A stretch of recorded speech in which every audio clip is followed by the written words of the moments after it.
Thoughts on the readings for April 6th, Numbers 22, 23, Proverbs 16, Ephesians 3, 4, Numbers 22 to 25 tells the story of the prophecies and disasters brought upon Israel.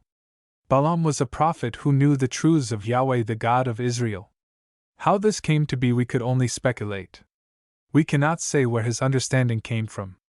How often this happens in the scriptures never ceases to amaze us. Melchizedek's greatness and sudden appearance on the scene at the time of Abraham, and Rahab's faith within the Canaanite city of Jericho being two such examples of a similar type.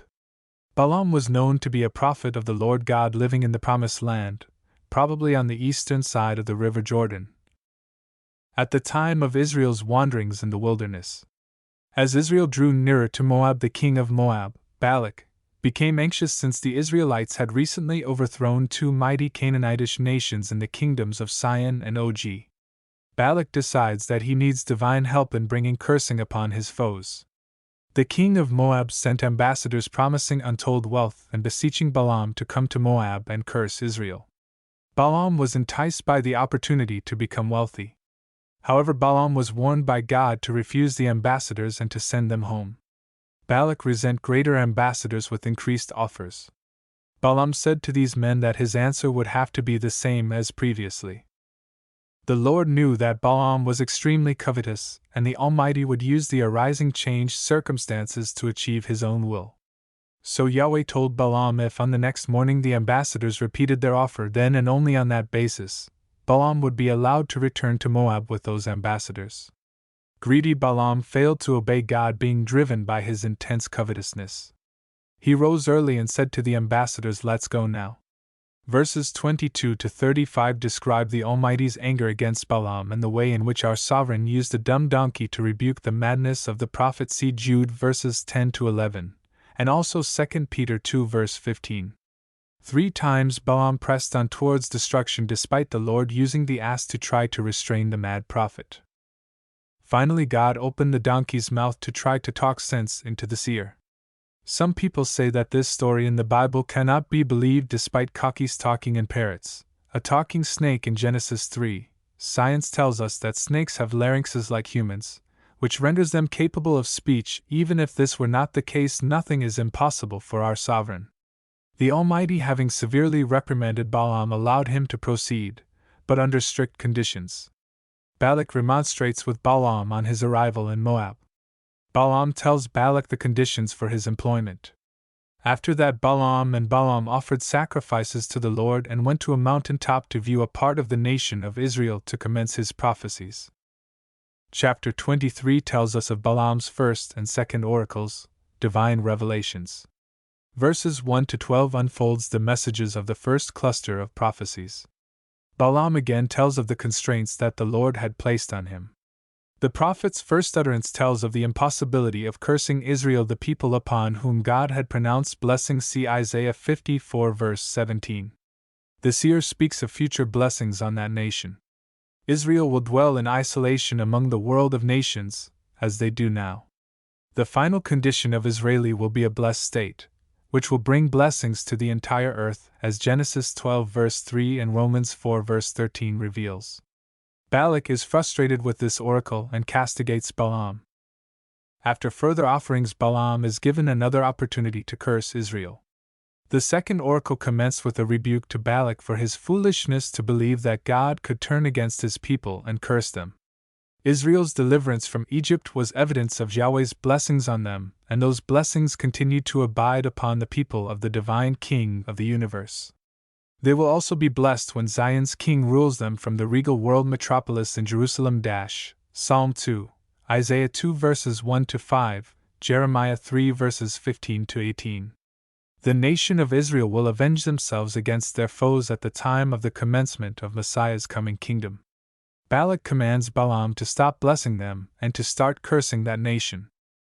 More sacrifices were made at Baal-peor as a preparation for the next oracle. Proverbs 16 deals with the righteous recognizing that the Lord is the deviser and director of their paths. Their words and walk in wisdom will be in the understanding that it is He whom we seek to please by our endeavor to walk before Him in integrity and uprightness. Whatever we do, we need to remember that while we purpose to do things, it is only our sovereign's will that shall come to pass. James 4 verses 13 to 17.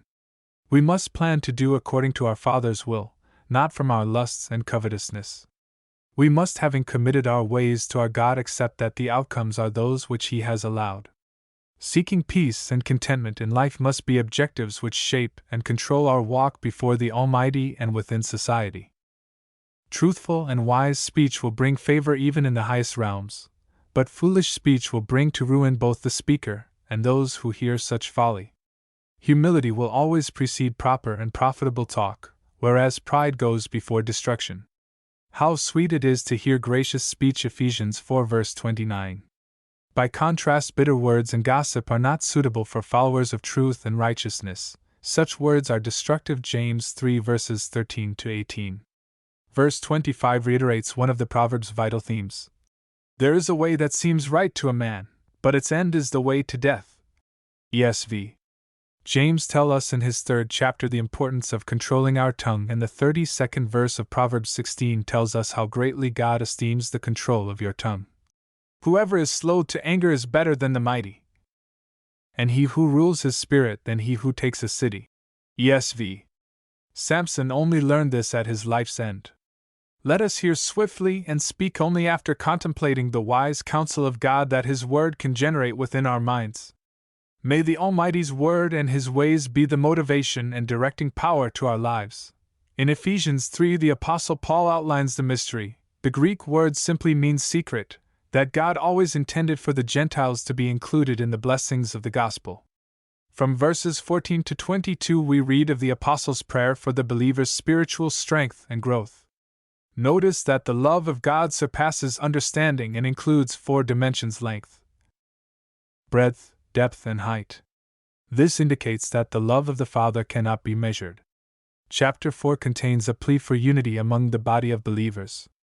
In the truth, there is a sevenfold unity, verses 4 to 6. This is essentially because God, our Father, is one. Those verses cite several Old Testament scriptures supporting this purpose: Psalm 68, Deuteronomy 30. The result is that the distribution of gifts is defined by the function they fulfill in promoting and producing a united body. Each believer has been called to a new life described in verses 17 to 32. Carefully read verses 20 to 24, which tell us how faithful believers in Christ live by modeling their lives on His. Also contemplate the need to replace old evil habits with positive beneficial behaviors, as verses 25 to 32 teach us. The last 3 verses say that any failure to act in a way that reveals that we are the children of the Almighty will grieve our loving Heavenly Father. The only way to overcome sin is by replacement therapy.